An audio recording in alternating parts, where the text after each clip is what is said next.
What's going on, Packer fans? Welcome into the post-game edition of the Pack a Day podcast. I'm your host, Andy Herman. You can follow me on Twitter at Andy Herman NFL.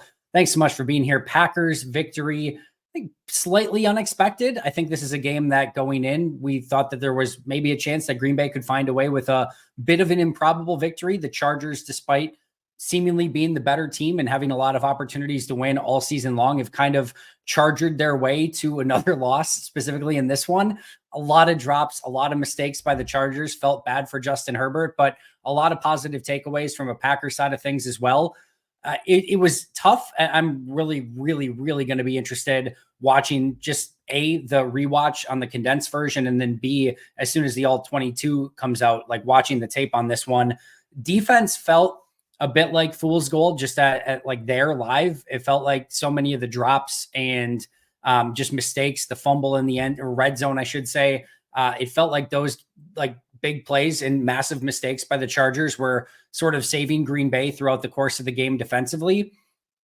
From a point production standpoint, there were certainly some positives there from Green Bay defensively, holding the Chargers the way that they did. They got the stops when they needed to, specifically at the end of the game. And that's worth something, even if the Chargers did aid in it a little bit. From an offensive side of things, obviously Jordan Love, from a box score standpoint, one of his best games. That's another game that I'm really going to be interested in as I go back and watch the all-22, is to see how much of that was Jordan, how much of that was, the offense, the defense, and all those sort of things. But obviously on paper, looked really good and came through clutch when you needed it.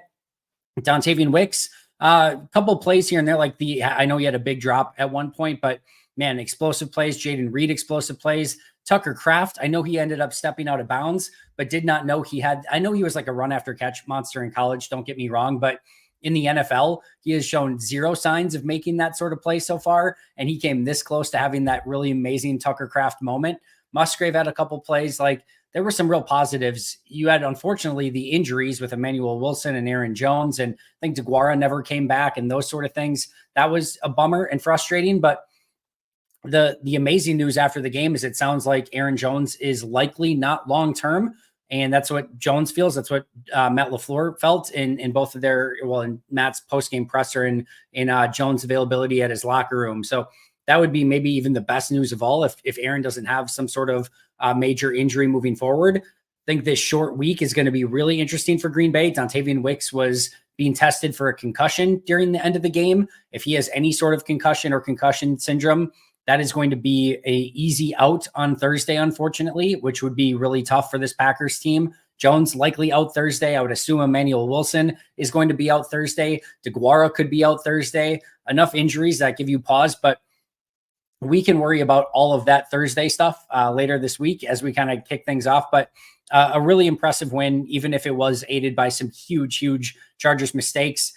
The play to Quentin Johnson down the sidelines at the end of the game was right there. But Green Bay had those too. You had the play to Luke Musgrave that was right there down the sidelines for a huge opportunity. So I think my overarching just huge takeaway in this one is there is still a lot of bad disjointed football that's going on throughout the course of this league. And you would just like to see it be a little bit better.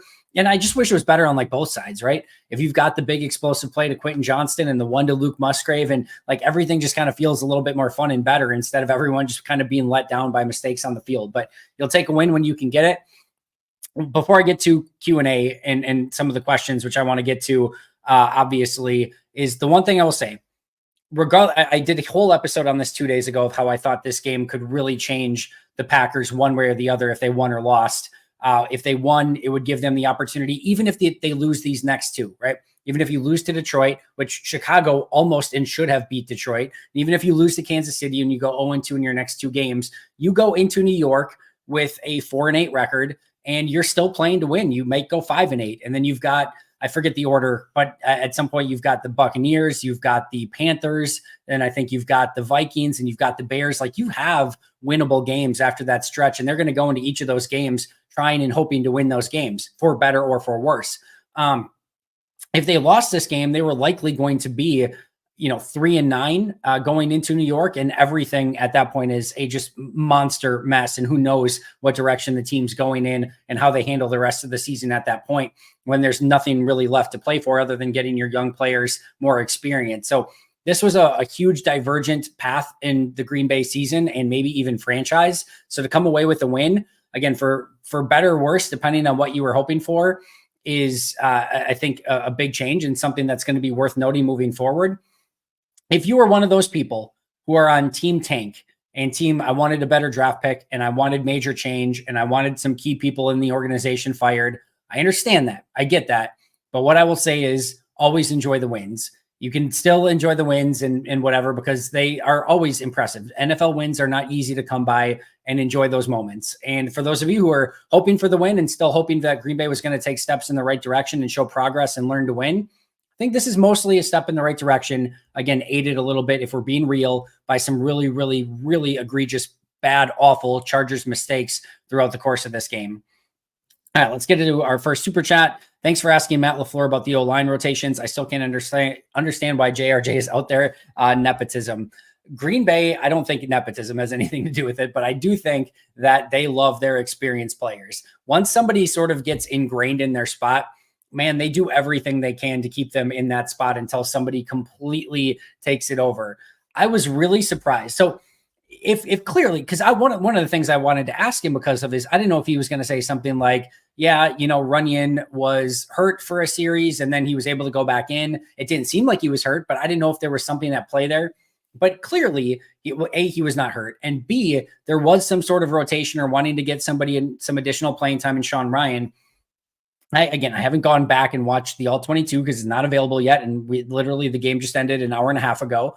But it seemed like when Ryan was in there, he was doing well again, and Green Bay went down and scored a touchdown right away. Who knows how much Ryan had to do with that, but it seemed pretty good. And if you're even having those discussions or conversations of like, hey, we want to get Sean some playing time, it would seem if your offense does well and he has a good drive, hey, maybe just keep him in there to see if you can kind of keep that going. And instead, the very next drive, Runyon was in, and Runyon did not, from what I saw, did not have a great game the rest of the game. And he has not had a great season, easily my lowest graded Packer throughout the course of this year. And, did not grade well last year either. I don't know. It is surprising to me that if you are going to have those conversations and get playing time, that if the new guy comes in and plays well, like maybe just keep letting him play. And maybe he didn't. Like maybe there were two big mistakes that I just missed in real time from Sean Ryan. Who knows? That'll be another one of those things that I'm looking at closely on the All-22, but it definitely feels like it is far more than time to make that switch. The other one was Nyman and Walker. They were clearly more on a rotation.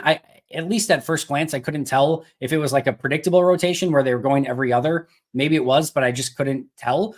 Again, I wasn't watching it super closely, but it felt like another one where, at least at first glance, I thought Walker was playing a little bit better. But I've said for a while now, I don't think there's a huge difference between Walker and Nyman. I think both of them are going to need help, and you're going to have to, compensate for them in some capacity. The difference being is that Walker is at least under contract moving forward, where Nyman is not, and I don't think he's probably in the team's plan. So, all right, let's go and answer some more questions here.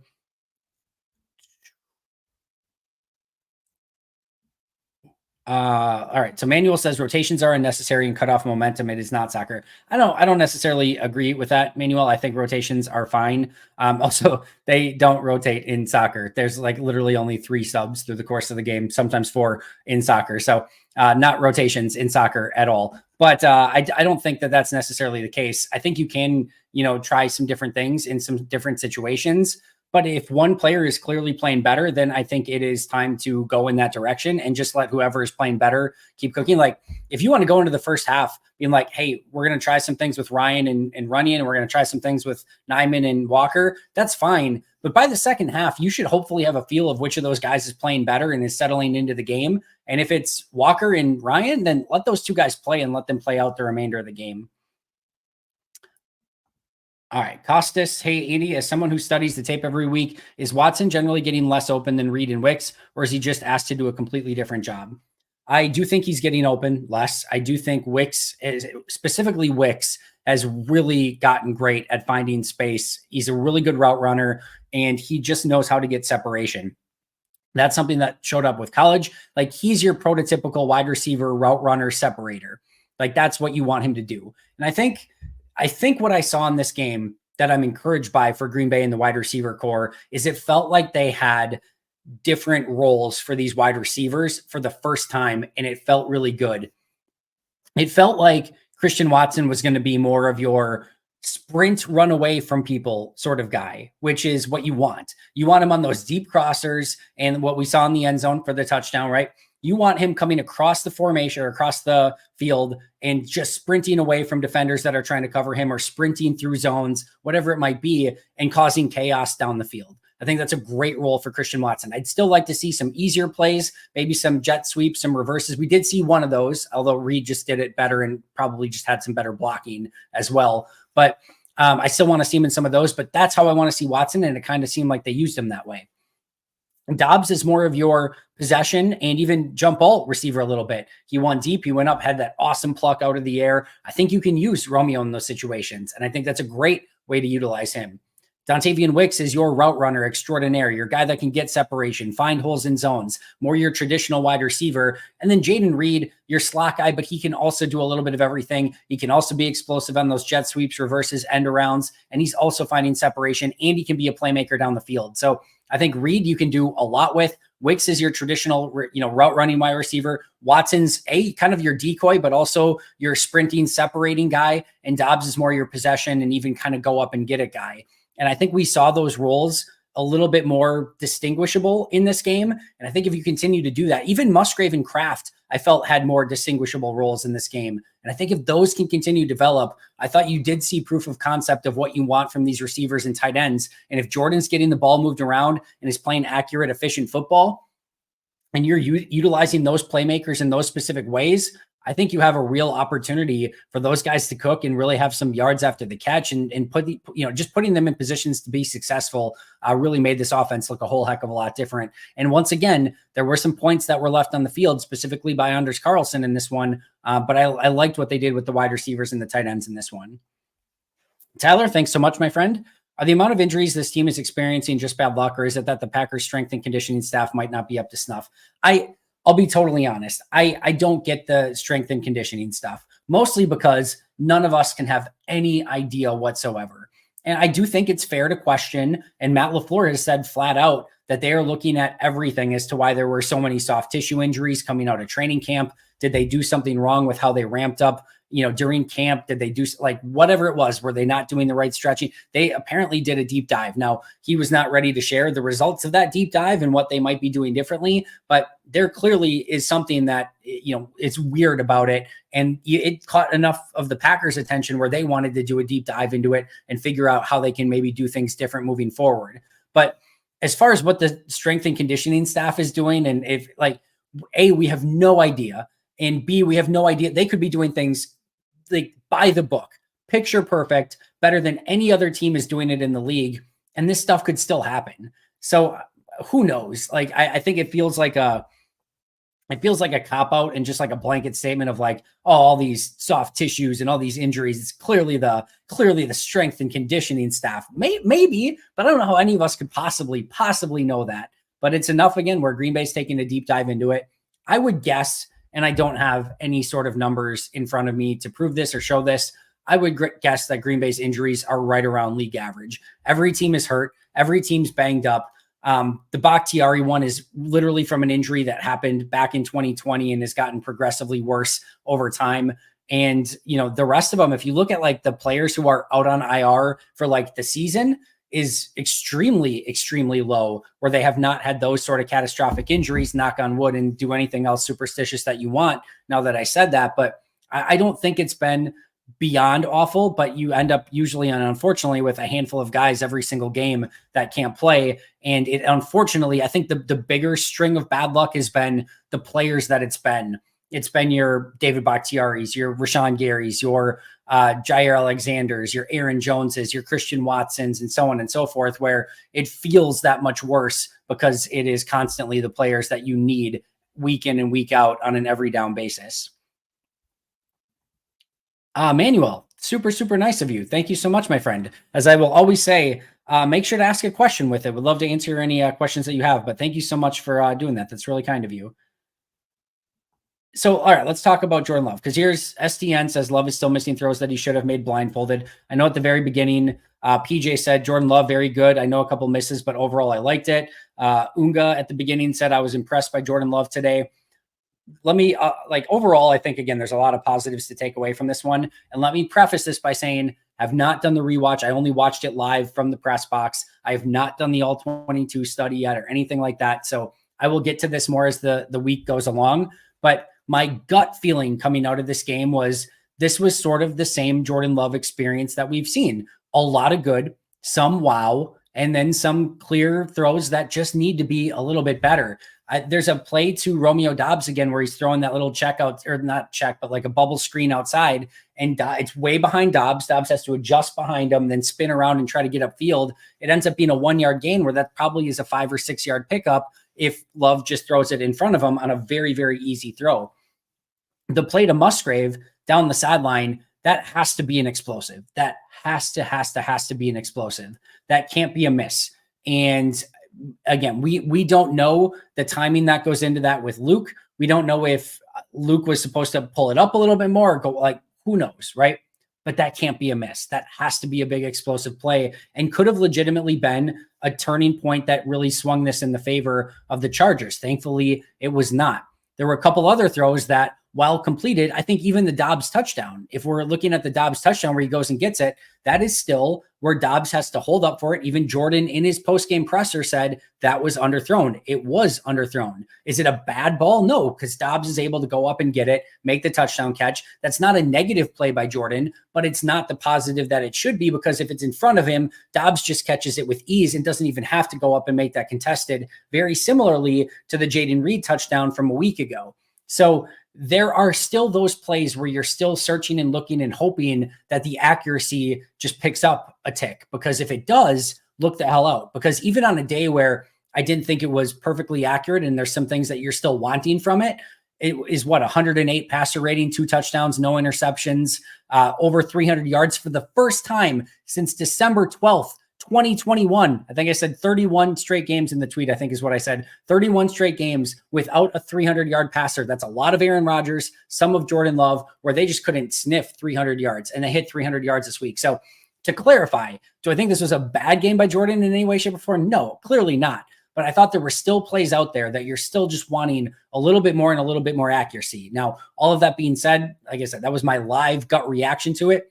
It could have looked differently on TV, and maybe I'm just being super curmudgeon-y, and that's fine. But that was my initial gut, is like, I thought it was still very similar to the games. And I think even like on the games where Jordan like wasn't as good, I think we saw a lot of the same things. And then the games where Jordan was really good, I think we've seen a lot of the same things. If anything, I think we've seen a pretty consistent Jordan Love throughout the course of the season, but obviously much more efficient in this one, and was able to come back and get Green Bay a win. Huge pass interference call on Dontavian Wicks on that drive that was able to work them down the field. But overall, I think some real positive takeaways from Jordan, but still a couple things that you want to see just cleaned up, corrected, and perfected as time goes on. We're still okay, in my opinion. We're still a little bit in what I call like the honeymoon phase of, it's year one of him as a starter.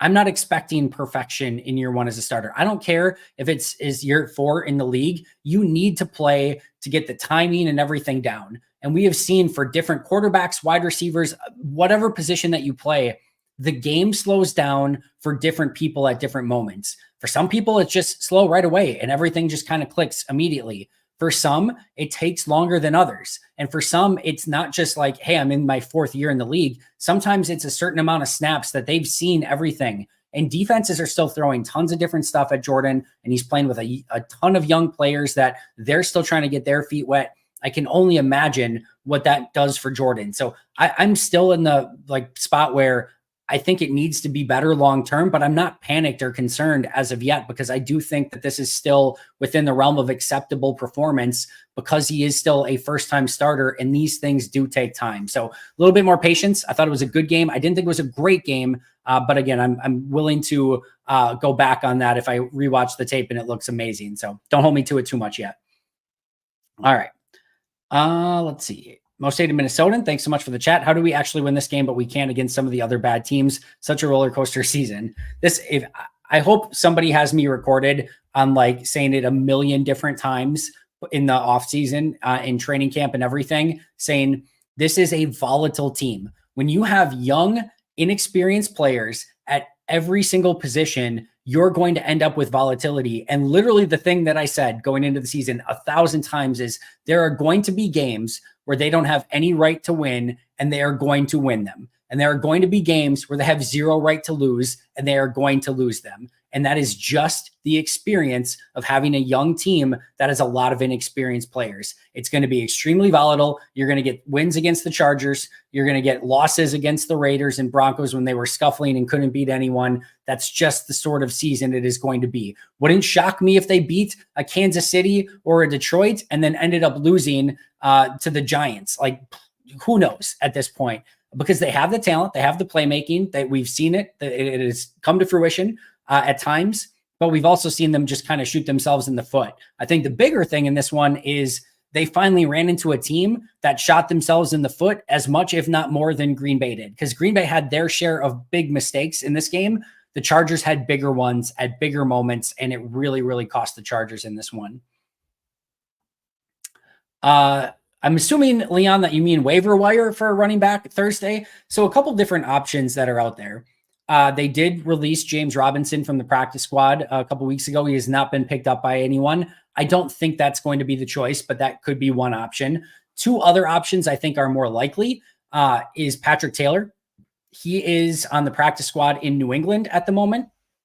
You can easily sign him to the active roster, and New England's not going to be like, no, we really want him, we'll put him on our active roster. They have like 1,000 running backs. So that's not going to be the case. You could easily get Patrick Taylor off of the practice squad of the Patriots. And then I believe Tyler Goodson, I'm looking at this, I believe he's in Indy. He is in Indy. Yep. So Tyler Goodson is in Indianapolis. I can't say 1,000,000%. So when you release a player injured, let's say they came to like a 7-week injury settlement, you have to wait 3 more weeks until that injury settlement is over in order to be able to sign him. Based on the fact he was like immediately signing to a team's practice squad, like right after they cut him, my assumption it was probably like a 1-week injury settlement. And then you have to wait 3 weeks after before you can sign him again. So my assumption is that they are able to sign Tyler Goodson. I'd be pretty shocked if they couldn't, but Tyler Goodson and Patrick Taylor would make a ton of sense going into this week. Like I said, James Robinson would be the other. And then yes, Green Bay does have a running back on the practice squad right now. I want to say it's like Ellis Merriweather or something like that. I have to check it because I didn't put too much stock into it when it happened, if I'm being honest. Ellis Merriweather, look at that. Look at that. That honestly shocks me because I thought I was taking a total stab in the dark on that. Ellis Merriweather is on the team as a practice squad as well. I would assume you're looking at A.J. Dillon, Ellis Merriweather, and probably like a Patrick Taylor or a Tyler Goodson or someone like that, if I had to guess, unless something miraculous happens and Aaron Jones or Emmanuel Wilson were able to go this week. Excuse me. Tyler, Jaden Reed is a dude. Bukowski said he thinks he could end up being better than Cobb long-term. Your thoughts? Yeah, I don't necessarily disagree with PD on that one. I think he's a really talented wide receiver. I think we always want to immediately jump to conclusions with young players and immediately put spotlights on them and be like, they're going to be the next big thing. And I think here's what I say. I get on Packer fans all the time because like immediately when something doesn't go right, like with Christian Watson, for example, right now, like everyone just wants to be like, this dude sucks. Get rid of him. Don't play him anymore. And, we immediately forget that, and I know nobody's forgetting this because everyone talks about it now, but like Devonte Adams in year 2, awful year. So many people wanted him gone and not played anymore. And those sort of things can happen from time to time. And again, different players have different breakout moments, but you have all of these players in Packers history where they were supposedly a bum and we're never going to be able to play. And then were amazing as the time went on. Rashawn Gary took time. Aaron Rodgers took time. We can go on and on and on. Jermichael Finley took time. TJ Lang took time. We can go over a million different players, but everyone wants this immediate gratification of being like, this guy's amazing. He's going to be a stud. And if it doesn't happen, it's like, this dude sucks. He's a bum. It works the other way too. You can use Christian Watson as this example last year as well. Christian Watson goes out and has the amazing second half of last season. And I literally saw takes online of like, this dude's going to be better than Justin Jefferson. And it's like, we need to hold on and understand that the truth is always probably somewhere in the middle. He's probably like the vast majority of players are not Justin Jefferson, and the vast majority of players who show they're good at some point are not going to end up being bums. Like like could they be extremely good, and could Jaden Reed turn into a Pro Bowl caliber player, whatever that means anymore with the Pro Bowl skills competition being what it was? But yes, I think he could. Is it possible that he takes, just kind of levels out and ends up being a really nice wide receiver, akin to a Randall Cobb or maybe a step below that? I think that's very possible as well. But time will tell. I think we just need to take a deep breath. But the early returns, I thought the draft class today, I mean, outside of Anders Carlson, who had a little bit of a tougher day, but we saw some really big time plays. Jaden Reed, Dontavian Wicks had big plays. Luke Musgrave, Tucker Kraft, Carl Brooks had a sack. Carrington Valentine with multiple PBUs, bringing all the energy and exuberance once again. There were some big time plays. Anthony Johnson Jr. starts at safety. Like some awesome stuff from the Packers rookie class in this one. And I think that's something to be really excited about. We have a lot of time to figure out what these players' ceilings end up being and just how good they can ultimately be. But I don't think anyone's too upset with the way Jaden Reed's playing right now. He is a stud. It is fun to watch, but we'll give it a little bit of time before we start putting, is he going to be better than Randall Cobb or anything like that on it? All right, what else we got? All right, Manuel, there's your question. What are your thoughts on Devonte Wyatt's sophomore season? I would say probably the best word for it so far is underwhelming. I don't think it's bad. I don't think Devonte Wyatt is playing bad football. I think if you turn on the tape more often than not, it's fine. It's okay. It's not anything special. It's not anything awful. It's just sort of there and fine. Now, for people who have been longtime fans of not even long time, but recent fans of the Green Bay Packers and have watched a lot of Dean Lowry and Tyler Lancaster at times, you can have bad defensive linemen and it can break you. I don't think Devonte Wyatt is a bad defensive lineman. I think he's a rotational defensive lineman that can help you. But it's just not going to be these standout performances that you were hoping from an early first round pick. There is time left. I'm not saying he's a bust. I'm not saying he's not going to make it, but it's underwhelming in year two. 24-year-old defensive tackle, University of Georgia, tore it up in college. The expectation is that he's going to come in and be an impact player right away. He's not. He plays 200 snaps his rookie season, comes back this year, is basically kind of gifted a starting position because you do move on from Jerron Reed as well as Dean Lowry. Him and TJ Slayton are the next ones to step up. Slayton beats him clean for that number 2 spot. So it's Clark, Slayton, and then Wyatt. And Wyatt just hasn't done a lot with that spot so far. Maybe this week, again, is one of those weeks where the tape looks better than the results. I don't know. I saw the one play live where he has the opportunity at a sack and Herbert just like kind of barely steps aside and then runs right by him and then breaks another tackle and so on and so forth. But I was hoping for more and I've been underwhelmed overall. But I do think there is a clear distinction that always needs to be made of just because you're underwhelmed and we're wanting more doesn't mean that he's bad. I don't think he's been bad. I just don't think he's been really good. And when you take somebody in the first round with a draft pick like that, with a premium selection, you want him to not only be good, you want him to be really good and maybe really, really freaking good. And he's just fine. And that's still some level of disappointing, even if it is only year 2. And even if there is still time left for him to turn it on and find a way to play at another level. All right. Nick, I have no idea. I don't even know if we can call that a tackle attempt by Owens on that touchdown. These are the things and the reasons why Jonathan Owens was a free agent in the offseason that went for no money, like I think minimal guarantees or no guarantees, and like basically a vet minimum signing, like not even in the main free agency period. These are the things that showed up on tape with Owens. I actually thought Owens has played some really impressive football, some solid, good football when he's been in the past couple weeks. This one was rough specifically from a tackling standpoint. And that play was like, you never want to put something like that on tape. That was atrocious. And I don't even know what you make of that. I have no excuse for it. I have no explanation for it. That was just beyond brutal. Preston, thanks so much for the chat. Regardless of the outcome, is this Joe Barry's last year? If not, what reasons are there to bring him back? I know everyone just wants everyone to say, yeah, he's done, he's toast. Green Bay is very loyal. And what I will say right now is it's going to depend on the remainder of the season and how it goes. I think there are a million excuses that you can bake in as to why Green Bay's point defense has been the way that it is. Because last I checked, They were like 10th or 11th in points allowed. Let me check here. Going in, I don't know if this has been up. This is 11/19, so I don't know if this is updated today or not. But they were 11th. They're 11th right now as I'm reading this. 20.2 points per game allowed. Now, I don't think that covers everything. That's my opinion. And my opinion is that doesn't cover anything. And I think there are reasons, the teams that they faced, the offenses that they faced, the way that those games have gone. I still think in key moments, this defense has not been good enough. I don't think they've stopped the run with any level of effectiveness. This defense can't tackle. Like, there are a lot of things that I think are broken with this defense. I think if the defense even has like a decent game against Pittsburgh, they probably find a way to win that game. Like, there's still a lot that's missing, but it's the 10th or 11th best point defense so far. And if all of a sudden this defense finishes like they did a season ago, what I would do doesn't matter. What I think they will do is, if it stays that way or gets better, I kind of just expect Joe Barry to be back. And I think one of the issues that you could have, if you look at this team, if you're one of the people that's kind of hoping for major change, again, these next two games are probably going to be tough against Detroit and KC. Let's assume you go 0-2.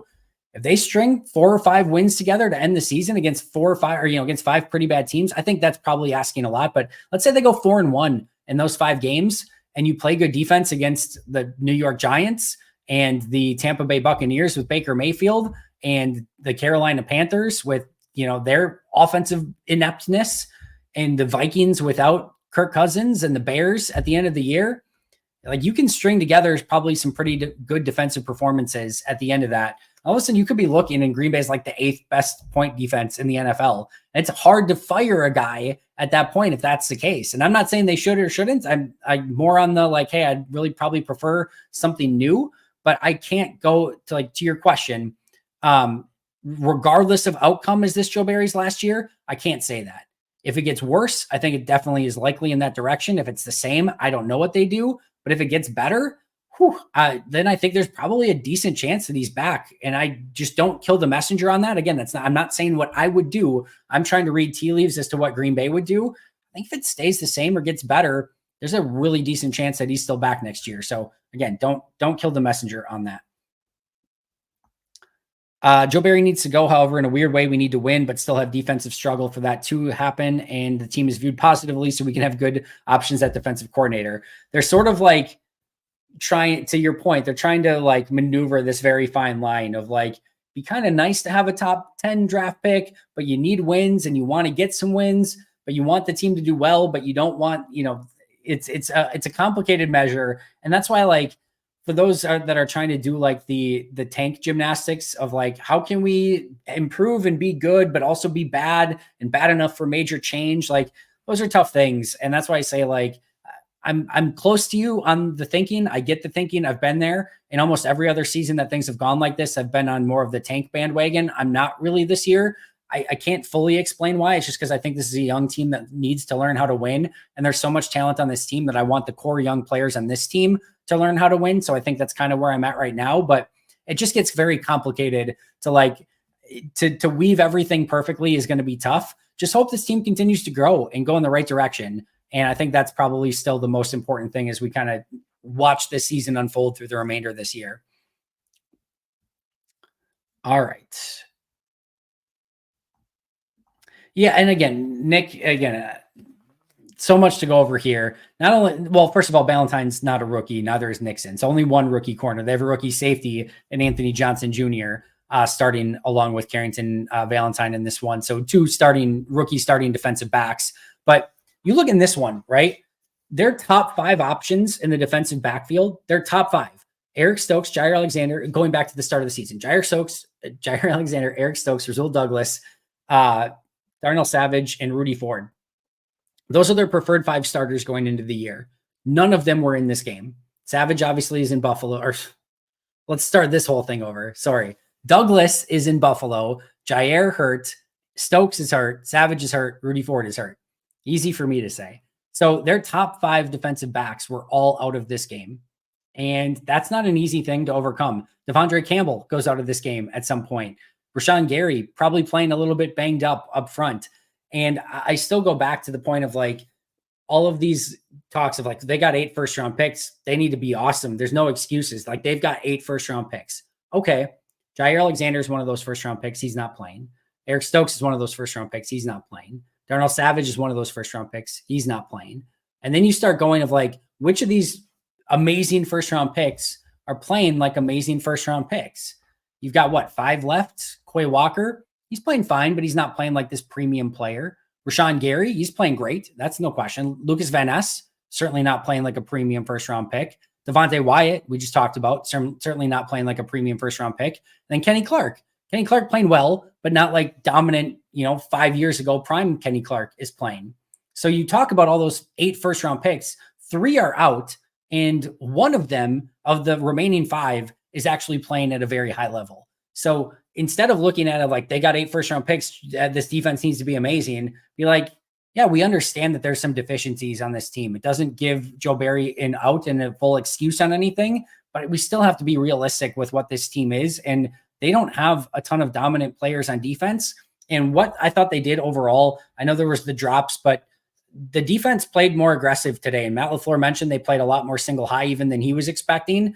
They were more aggressive in this game against Justin Herbert. It paid off. They got lucky with some drops, and you got to win out of it. But it's a difficult conversation. I know I'm probably coming across as a Joe Barry apologist. I am not. Would not have been my hire in the first place. Would not have brought him back this past year. Understood why they did. Understood why there's a frustration. Totally do. But these things are never easy, and Green Bay usually is a loyal team. And if it's anywhere that they're close to a top 10 point defense at the end of the year, my guess is they probably just stick with it, right or wrong or indifferent. That's just kind of my guess on it. All right.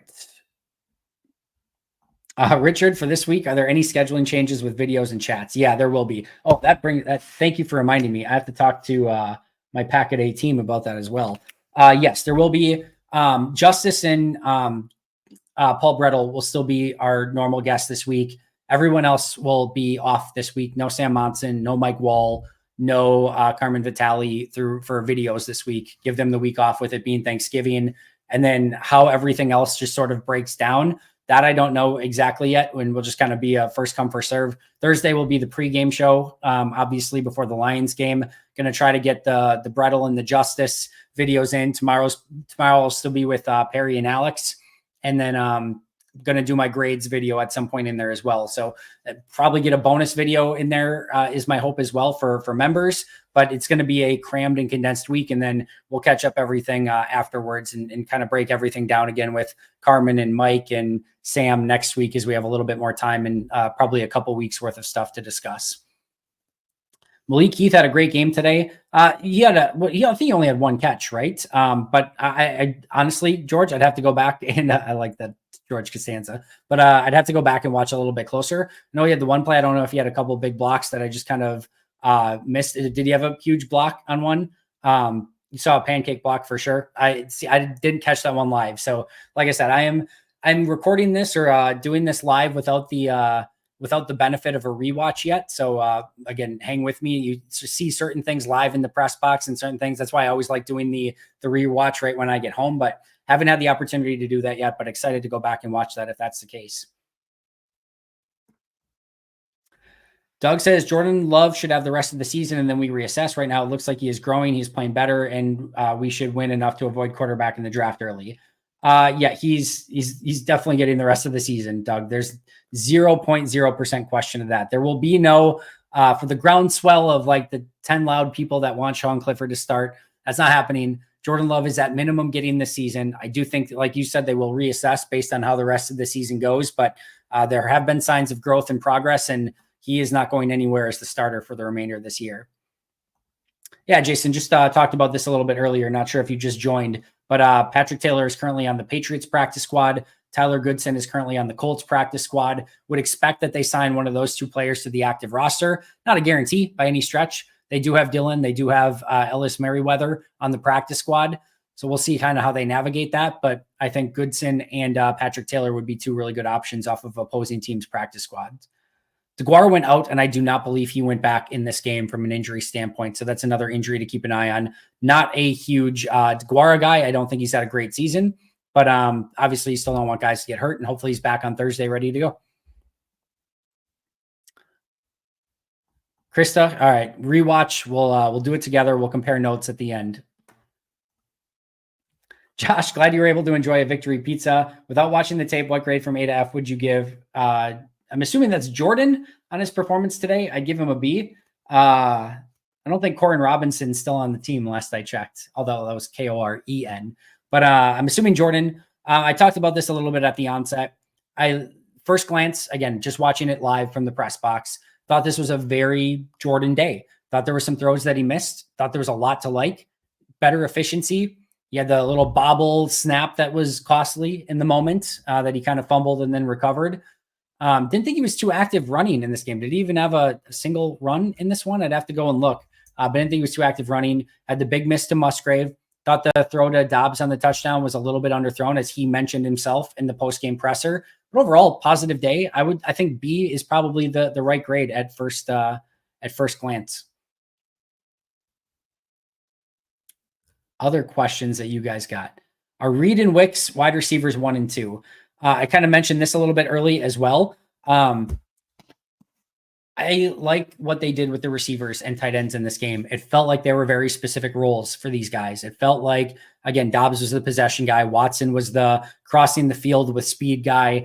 Felt like Wicks was the get open using your routes guy. And it felt like Reed was the kind of do everything, but also gadget guy, but also big play guy. And I think those are great roles for all of them. I thought Malik Heath even had his role as kind of the blocking intimidator and had a little bit of a possession guy as well. I thought that they rotated those guys in and used them to the best of their skill sets. I've kind of been waiting for that specific thing. Musgrave and Kraft, same thing. I thought they utilized their players to the best of their abilities. That's what I've been kind of waiting for. I don't care who's 1 and 2. And I think every game it can be a little bit different. I think we love like the who's wide receiver 1, because I need my wide receiver 1 to fill my fantasy stat sheet with, 10 catches for 180 yards and 2 touchdowns. I don't care if it's Wicks or Reed or Watson or Dobbs or Musgrave or Kraft on any given Sunday. I don't. I just want them to be efficient and utilizing those players to the best of their skill set. I thought we saw that today, and that's a really big step in the right direction for me. Sean, probably not, my friend, not this year. And we have to remember, this is what we expected with this growth of this young team. Now, should we expect less of it coming into this week and as the season goes along? Yeah, I think you would hope that that's the case. But when you've got so much youth at so many different positions, this is some of the stuff that you get with this. And this is some of the stuff that you just see throughout the course of the league. As many mistakes as Green Bay made in this one, the Chargers made more, and they are not a young rebuilding team that is full of 23-year-old first-time starters. And they had more mistakes than Green Bay had. So it's part of the gig, especially when you're a younger team. They'll get it cleaned up. The ones that are frustrating is like you open the game with Dallin Levitt, who's a veteran, who's supposed to be one of your best special teams players, having 2 penalties that are over 20 yards on the very opening kickoff. And LaFleur was pissed at Dallin Levitt after that play. Those are the things that are frustrating because he's not young. He's not stupid. He's not inexperienced. Like those are the things that cannot happen. Those are the ones that are really, really frustrating. STN, I said the same thing. And I watched Kraft obviously a ton in college. He had a good run after catch ability in college. From an NFL standpoint, like every time he's caught the ball, it's been a little bit lumbering. I did not know he had that gear from an NFL level. That was impressive and really gave me some excitement moving forward for what he can develop into, because he's getting better as a blocker. If he adds that to his game, whew, that's really, really exciting. What are your top 2 picks for running back call-up? The 2 I mentioned earlier, Patrick Taylor and Tyler Goodson. I would go Goodson. Yeah, I mean, it depends. Pass pro is going to be the biggest piece of that, right? Because, you want somebody who can come in and probably play that third down back role a little bit more, because Dylan's going to be your primary ball carrier. So from that standpoint, it probably makes sense for it to be Patrick Taylor. In fact, I'm just going to say it now. I'd be pretty freaking shocked if Patrick Taylor isn't on the roster from the Patriots 53, because the biggest role for that player is going to be pass pro and third downs, because you don't want Dylan to have to do all of that. So that's just Patrick Taylor all day, every day. So I'll say, again, what I would do is I still want to see more Tyler Goodson. I'm a Tyler Goodson believer, always will be. Well, like 10 years from now, when he's well out of the league, I'm still going to be like, man, Wonder what Tyler Goodson could have done. But I would probably go Patrick Taylor on this one based on the job description. Yep, we talked about it right away. Chargers did everything they could to give Green Bay this game, but we've also been in a situation in the past where opposing teams have done everything in their power to give Green Bay the game, and Green Bay still didn't take it. And that was close to happening in this one, if we're being real. Green Bay tried their best too to give it right back. This was like, no, you take it. No, you take it. No, you take it. No, I don't want the win. You have the win. It was like two dads at like the dinner table. Like, I'll pick up the tab. I'll pay for it. No, I'll pay for it. Eventually, the Chargers got the L. Green Bay got the win. We'll take it. No faith in the fullback on the practice squad. I don't. If that's what you want to do, sure. Like, there's a limited upside for like what you can do after the catch, or like what you can do as a running back if you're just going to bring up what is it, Henry Pearson. I don't know. I've never been like. I know that John Kuhn had his moments, but like if you're going to have a running back, use a running back. If you want to use a fullback, but use him as a fullback. I have no interest in using Henry Pearson as a running back in this next game. If you want to bring him up as a fullback over Josiah DeGuara, I'm all in. I've been calling for that for a few weeks now. I think that'd be a great role for him. But I have no interest in Henry Pearson being the third running back. Yeah, DeGuara running back too. Yeah, hopefully that never happens, Mike. I know that was like the sideline report. And no thanks. I'm totally good on that. And remember, I don't think DeGuara returned in this game either. So we don't even know if he's going to be able to go on Thursday. All right. So how great would this wide receiver room could be if we could add a big wide receiver like LSU, Thomas, Florida State, 6'6" Wilson? See, I'm not into the draft yet. As soon as the season's over, if I'm starting to study draft stuff now, like, you're not getting my A+ stuff of me covering the Packers in season. I want to give everything I have covering the Packers in season. So that's my goal in season. As soon as the season is done and I'm not watching tape of the Packers and grading plays on the Packers and all of that and every single week and going to practices, guess what? It's draft time. Let's dig in immediately. Cannot wait. Cannot freaking wait. But the other thing is, at wide receiver, you do have to be cognizant of the fact of, you draft a wide receiver round 1, Reed, Wicks, Dobbs, Watson, one of those guys becomes wide receiver 5.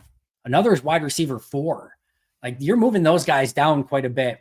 I like the wide receivers and the tight ends. I don't think they need, if Marvin Harrison is there, yeah, you take him. You take Marvin Harrison because that's probably a Hall of Famer, and you just don't pass on him. I don't care what position he plays. You take that dude because that's probably a Hall of Famer.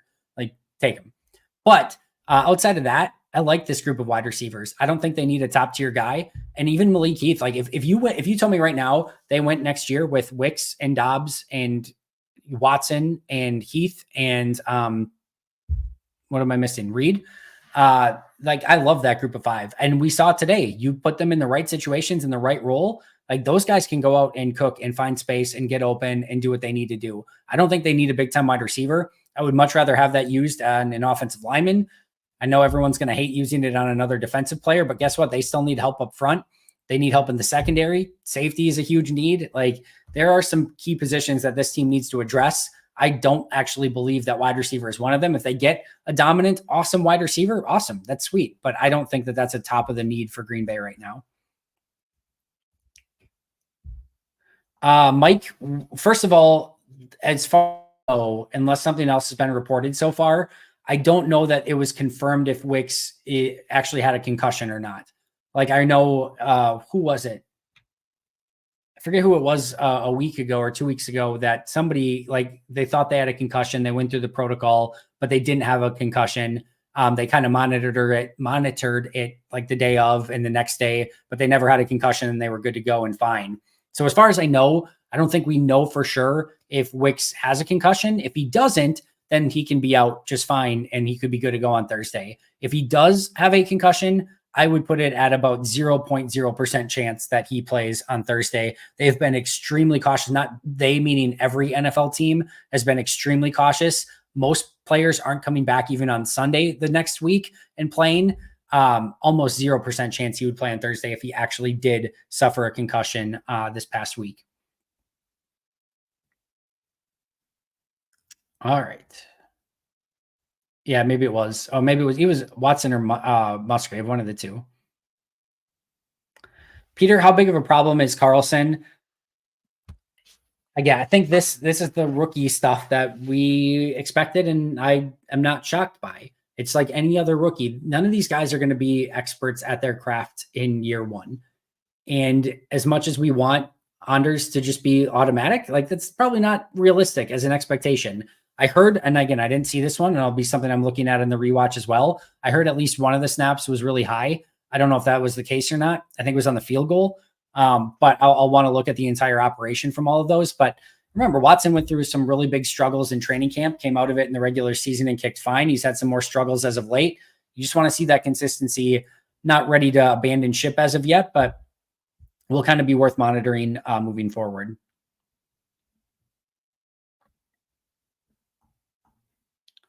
I might have missed some. Oh, here's Taylor's question first. Do you ever notice Jordan's drop back distance, his shorter, more compact drops seem to be efficient and lead to better passes, and the ones seem to be 10 plus yards are not as good? I don't know. Go back. And yes, I didn't even see the whole thing here, but Sullivan points more to his hitch where he brings his feet together as something to work on, and he needs to keep his base and feet apart. I agree with both of you. I do agree, Taylor, when he's in rhythm, that he feels like when it's like 3-5 step drop and without that hitch, as you're mentioning, John, like it feels really compact, really good, something that he feels comfortable doing.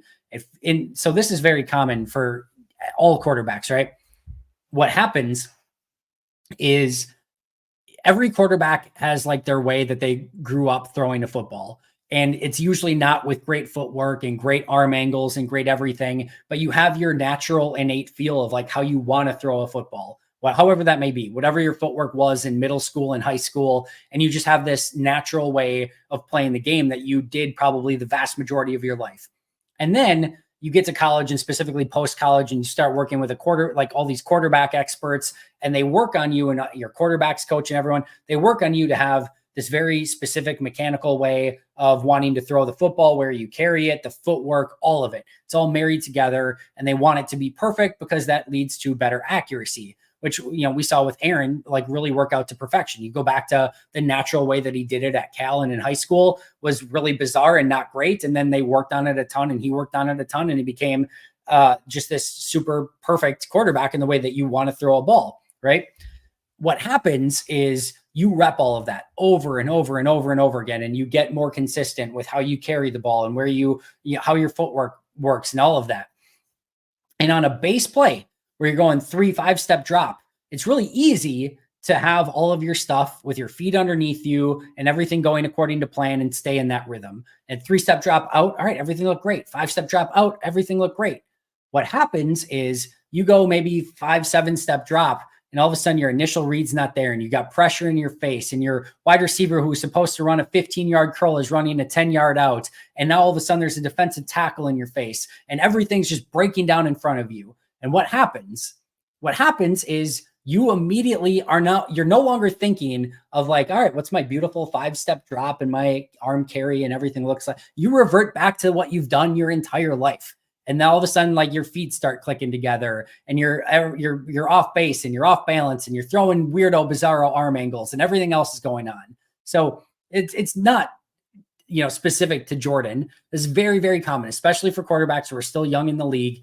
They are taught everything to do the perfect way. And on a 3-5, maybe even 7-step drop where everything goes according to plan, you see some of that perfection, especially from Jordan. You will see from time to time and watch O'Sullivan, he's like, wow, like on balance, like feet aren't clicking together, and he's like on rhythm, and he's just ripping the ball. Hell yeah. Like, what does he say? Like, let's go.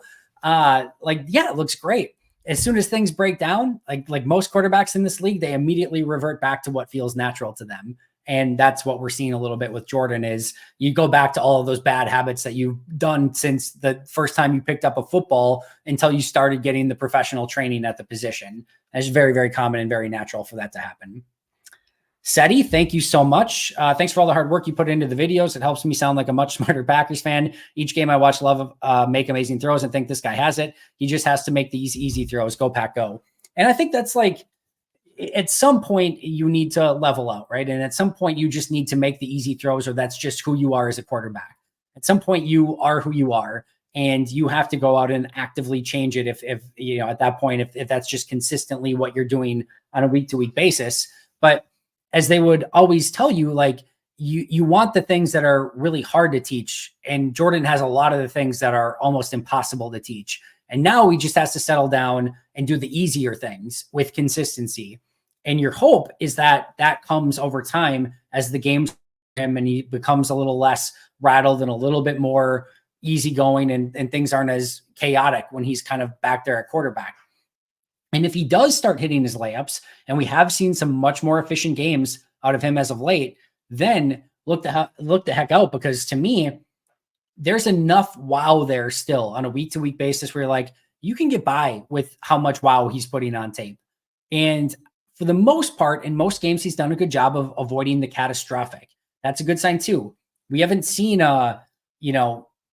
15 for 30, 0 touchdown, 4 interception, 3 or 1 fumble, 5 sack game or something out of Jordan. It's been mostly pretty competent week in and week out. Now it just has to be, can you put together the layups? Can you hit those consistently? And if all of a sudden that part comes, then now you're cooking with gas, because the wow is there, the athleticism's there.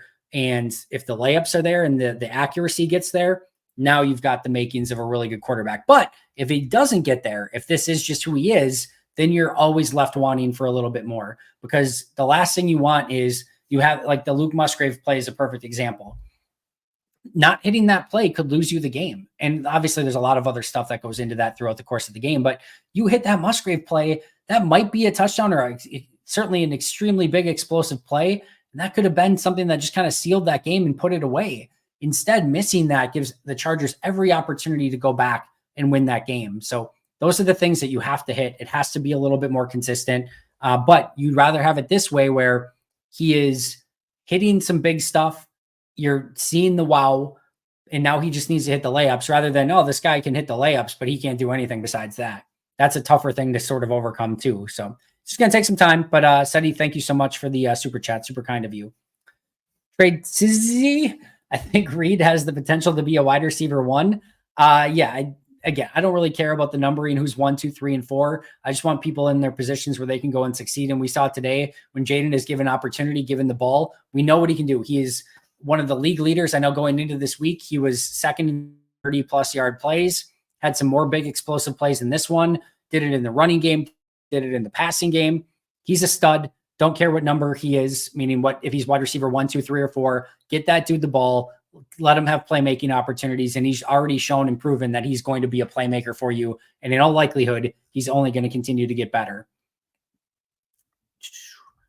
Woog, I'd like to see Jordan run more. This is another interesting one. I'm kind of with you. I'd like to see them utilize his legs a little bit more. What I'm excited by is what you don't want to see out of a young quarterback. I go back to my scouting report of Brett Hundley when he came out of college. Brett Hundley was the funniest scouting report, because you don't watch the tape, right? And you're like, this guy's got great size. He's got a rocket arm. Rocket arm might be a little, but he's got a great arm. He's got unbelievable mobility. Like, he can make every throw on the field.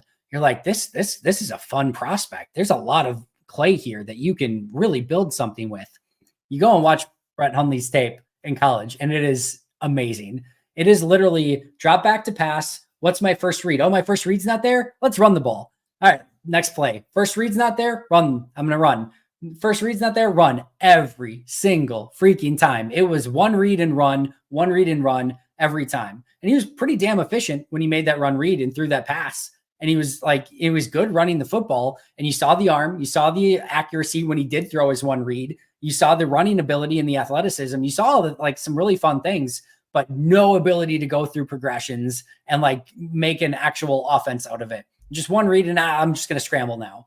Like that's what you don't want to see out of a quarterback. You don't want to see Love being like just breaking down, eyes dropping to the defensive line and watching the pass rush and now feeling like immediately I got to panic and move out of this. So I love actually the fact that he's not panicky and he's not just looking to run the football. I think that's great. I think Green Bay needs to design a few more things that get him on the move, maybe a couple more read options. That stuff I would like to see out of him. But I am very actually happy that he doesn't have the happy feet and is immediately looking to run. That would actually be a really negative sign as well. I'm happier it's closer to this way where he wants to remain a pocket quarterback. And even when he does, start navigating the pocket and starting to run a little bit, he's keeping his eyes downfield and looking for those explosives. So I actually think that's a positive more than it is a negative, but also agreeing with you. I'd like to see them utilize his legs a little bit more.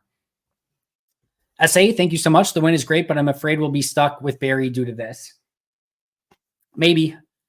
I think if you're looking for good news, you're still probably a couple years away before you're really ready to compete anyway. So, take that for what it's worth.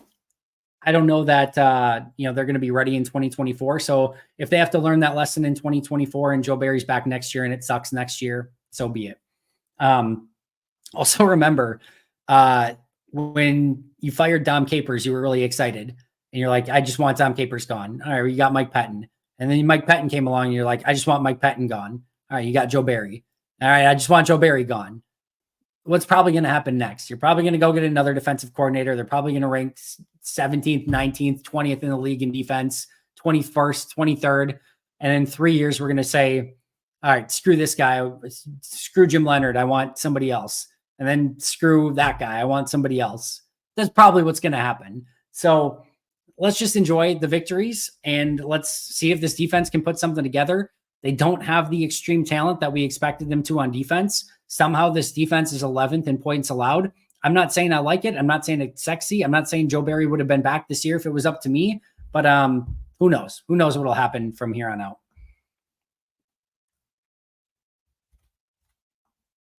Need both more of read option and read option. I like it, Brian. Well played. Very well played. Richard, thank you so much. I hope everyone has a wonderful Thanksgiving as well. And I'm thankful for all of you, sincerely.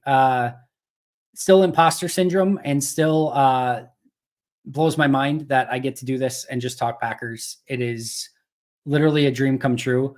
Really lame, quick story. When I was growing up, I would be like 10 years old in the stadium and I would be going to the games with my dad usually. And we have season tickets, North End Zone, section 102. And I would be like 10, 11 years old. And I know like so many of the people in the stands are there just to have fun and get drunk. But like at 11 years old, like I would be like having these conversations with like everyone around me. And they would be asking me like playoff scenarios or anytime there was a penalty, like they would all turn to me and be like, well, Andy, what does that penalty mean? And yada, yada, yada. And I would explain the whole thing. And at some point I'm just like, I don't know, maybe I should just be doing this. And it, going on, it was like hard. I ended up, going to school for a history degree. And I'm like, oh, that probably just does it. I'm probably never going to be able to get to, talk about the Packers for a living and just kind of like that dream is gone. And to be able to now be here doing this is the joy of my life. And just thank you for being around and allowing me this opportunity, because I'd probably be doing it if there were 5 of you listening, just because I'm a nerd and love doing it, but it sure makes it a whole lot more rewarding and fun when it's not just that. So thank you guys so much as well. Jano, the announcers were talking about that Watson isn't good at 2 move out. What kind of route is that? I'm assuming what they were referencing, Jano, is Matt LaFleur talked this week on double moves. I think they're talking about double moves. Again, I haven't listened or watched this game, so I don't know exactly what the conversation was here, but Matt specifically talked this week about the double moves and specifically the one that Watson ran on the interception last week. And Matt LaFleur went through a whole thing where you have to sell the first move before you get to the second move. And a lot of wide receivers, specifically young wide receivers, love getting to that second route. They want to run the bigger one because the second route's the explosive one, right? Who cares about the out that you're faking? I want to get to the up. The up is where I'm going to make the explosive play. So I'm going to do a lazy job selling the out, and then I'm going to go on the up, and I'm going to run really fast. Well, in the NFL, it doesn't work that way, especially when you're going against somebody like Patrick Peterson. You have to sell the hell out of that out route. You've got to cut on a dime, sell out, look back at the quarterback, show hands like you are ready to catch that pass, hoping like heck that Patrick Peterson, the veteran that he is going to jump that route, maybe thinking he's going to take something to the house on a pick 6.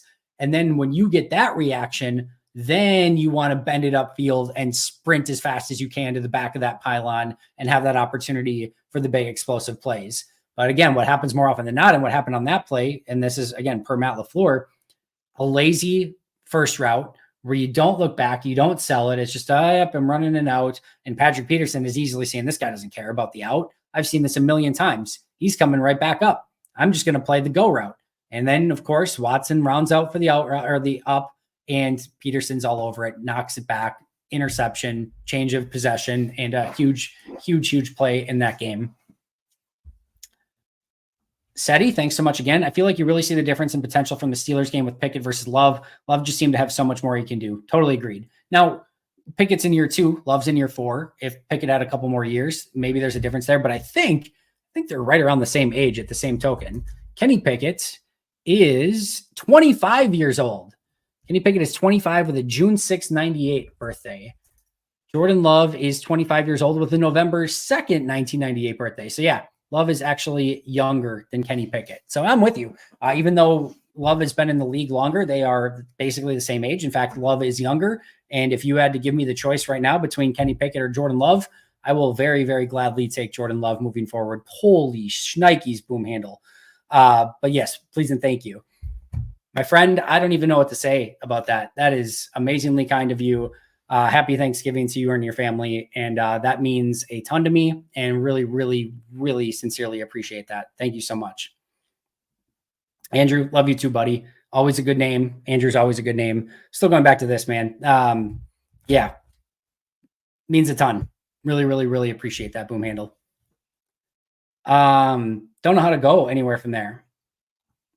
Andy, if the season ended today, what are we drafting with our first 3 picks? Best player available. In all sincerity, best player available. But what I want to say here is Green Bay is in no position still where they can get picky. And there's a time and a place, and I don't think Green Bay's done a great job of this. Cough, 2020 draft. And that draft can still pay off huge dividends. Depends on what happens with Jordan, obviously. But in 2020 draft, of being like, hey, we've got a really good team. We need to fill out this roster with the best players that we can find for this specific team so we can win right now. There was a time and a place to do that. Green Bay right now still needs high-end talent. They need to find their all-pro level players, the guys that can really find a way to bring them to the next stratosphere of play, because those are the guys you win Super Bowls with. And quite frankly, if I don't care what positions those guys play, like I said, I don't think Green Bay needs a wide receiver in the first round. They have 4 that I really like and I want to continue to develop, and I think are going to be a really great group of 4 together. If you have a chance, you think in the first round to draft a wide receiver that you think is going to be an all-pro caliber player, go get him, right? Like, I think that edge rusher is probably not one with Rashawn Gary, already a huge contract, and LVN, you just put a first-round pick in and things like that. If you're picking and you think there's an edge rusher there that has the ability to be an all-pro player, even though it's probably not A1 on your list of needs, go take him. Same thing at every other position on this roster. You need high-end talent. And there's basically nobody on this roster that should hold you back from taking an extremely high-end talented player, because there's nothing that Green Bay needs more right now. There's not a position that Green Bay needs more than what a premium all-pro level player would bring them at any position. Like, if you said you can have a really good player at whatever position you want, or you can have an all-pro at a random position, give me the all-pro. I don't care what, unless it's a special teams player, kicker or punter, then give me the really good player at a position of my choice. But outside of that, give me the all-pro player, because that's what Green Bay needs more of, is the high-end talent. So they are in zero position to pick for need, period. End of story, especially where this team is at right now. Now, to the crux of your question is, what are their positions of need? Offensive line.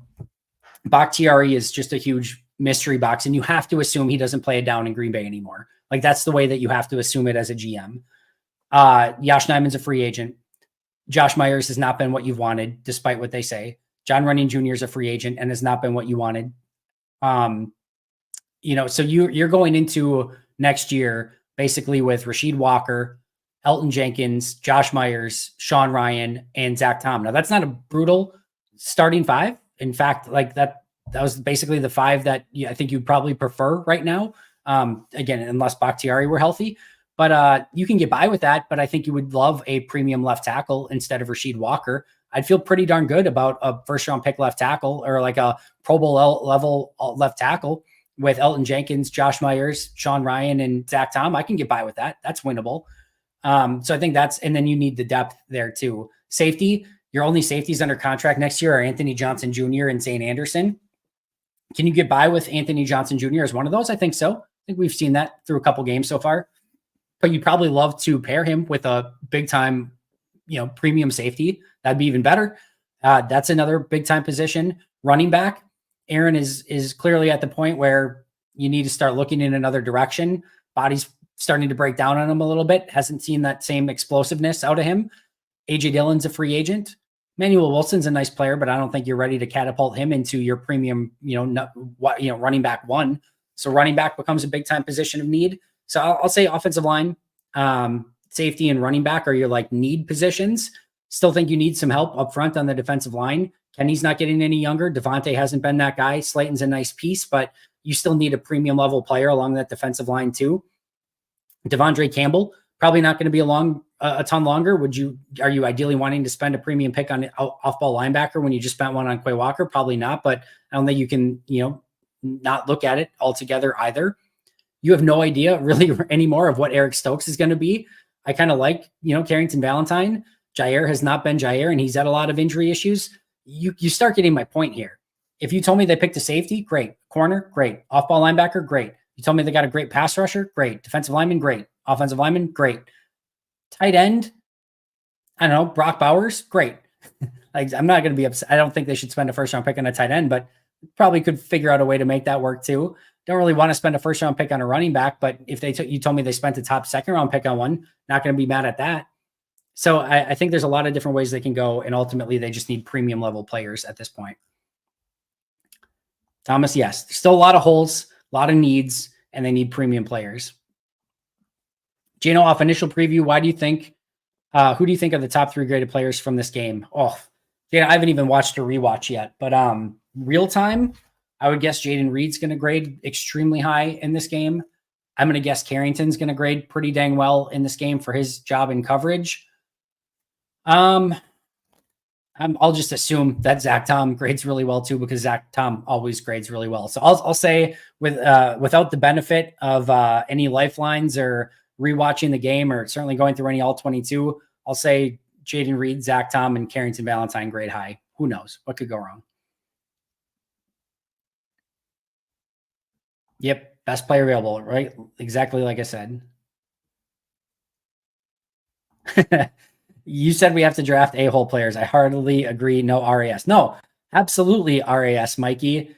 Relative asshole score. No more relative athletic scores. We're looking at relative asshole scores. Are they mean to their neighbors?